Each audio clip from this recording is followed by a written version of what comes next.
The Ugly Duckling. It was a glorious summer morning in the countryside.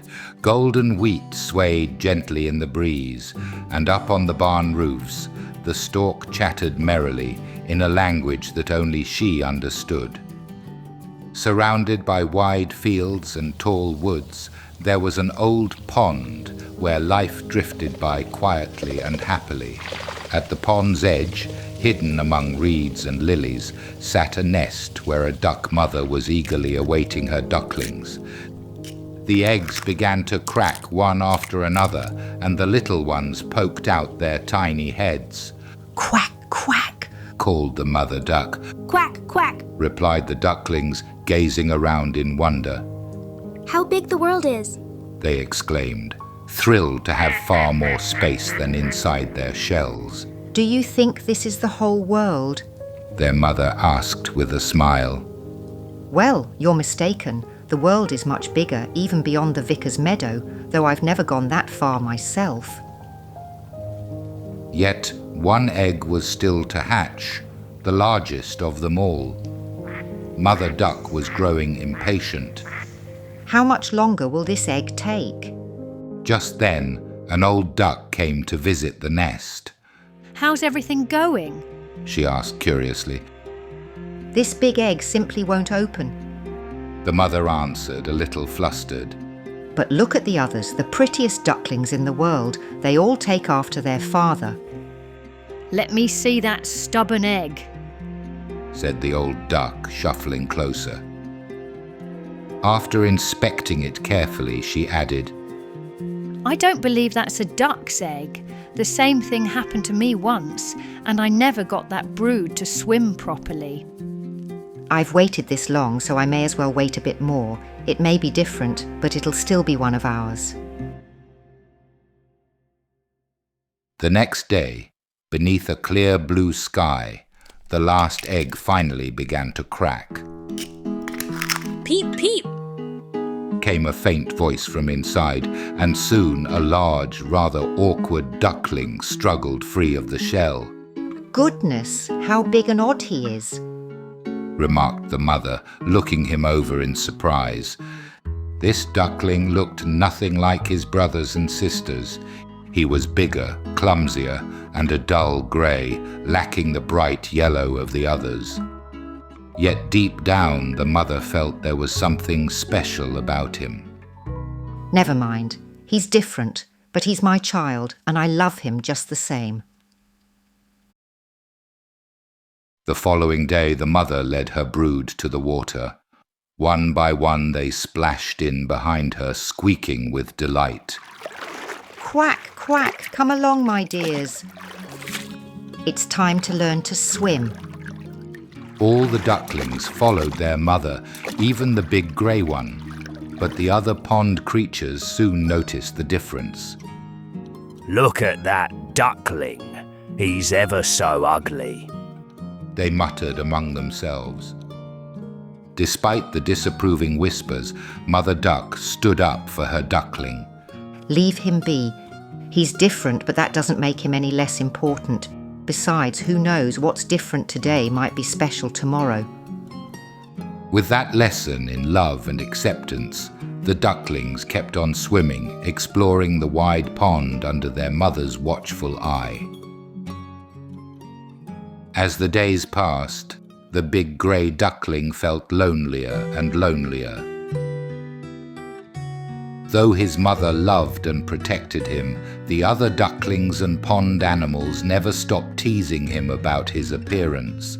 "Look at the odd duckling," quacked the younger ducks as they swam circles round him. "You really don't fit in here, do you?" snapped an older duck, giving the grey duckling a shove. He tried to ignore the remarks and joined his brothers in their games and foraging, but he always felt left out. His heart grew heavy, and one cloudy afternoon he decided it was time to find a place where he could be happy and accepted for who he was. "Mother, I think I must go," he told her at sunset, a lump in his throat. Leave? But why, my dear? His mother replied, worried. I don't belong here. I want to find a place where looks don't matter. Explained the duckling, eyes brimming with tears.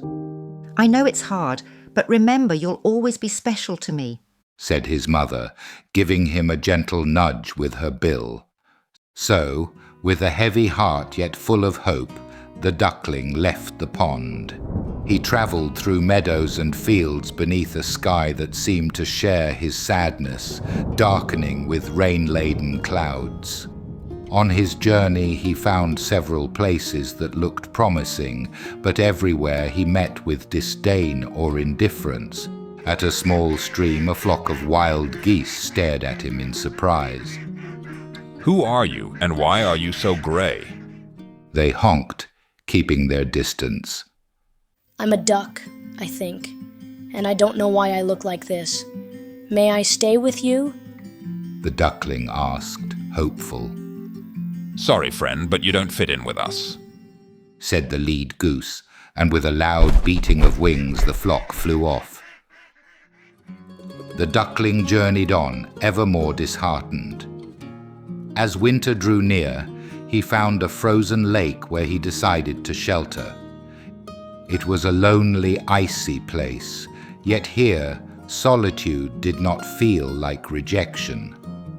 One morning, while he tried to crack the thin ice for a sip of water, a group of children came running along the shore. Look, a duck. Cried one of them. But isn't it ugly? Frightened and hurt by their words, the duckling hid among the rushes, wishing he'd heard nothing. He spent many days alone, finding comfort in the stillness of the lake and in his own thoughts. One evening, as the sun dipped behind distant hills, a flock of majestic birds flew overhead. They were swans, and their grace and confidence filled him with fresh hope. Perhaps one day I too can be as beautiful and free as they are, he whispered, unaware of how soon his life would change. Keeping that hope close to his heart, the duckling pressed on, ready for whatever fate might bring. The winter was long and bitter, and the grey duckling had taken shelter in a small pond hidden among bare trees and snow-covered ground. But when spring arrived and the ice melted, the world around him burst into life and colour once more. One day, as he swam in the now thawed pond, something caught his eye. On the bank, a group of children were playing near the water. Curious, he paddled closer. Look, the ugly duckling's back. One child exclaimed, pointing at him. Just look how he's changed. He hardly looks the same. The duckling stopped, puzzled. Changed? Did they really think he'd changed? Cautiously, he edged nearer to the bank where the clear water reflected the image of a magnificent swan. His feathers were no longer grey and scruffy, but snowy white and gleaming. His long, elegant neck curved gracefully. The duckling, now a swan, could scarcely believe his eyes. Is that really me? He murmured, hardly daring to believe it. Yes, look how beautiful you are, said the child who had noticed the change. The swan felt a rush of joy and, for the first time in his life, pride. He glided across the pond, marveling at how effortlessly he moved through the water.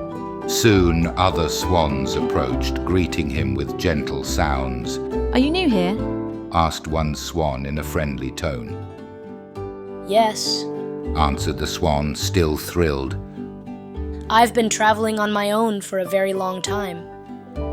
Then welcome, said the other swan, and together the group swam across the pond, slipping through the golden reflections of the sun. As he swam with the others, the new swan felt completely at peace and accepted.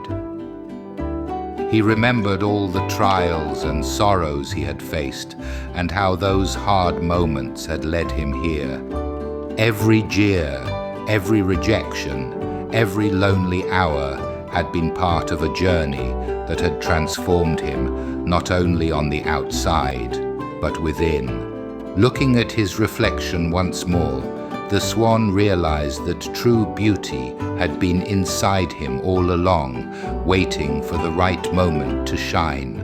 Now, swimming in his new home, surrounded by friends and admirers, the swan knew that every step of his journey had been worthwhile. Thank you.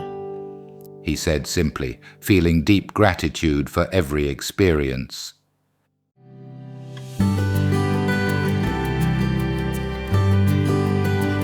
And so the former ugly duckling, now a splendid swan, lived on in the pond, gliding gracefully among the lilies and mirrored waters, always remembering where he had come from and knowing that true beauty, like happiness, comes from accepting oneself just as one is.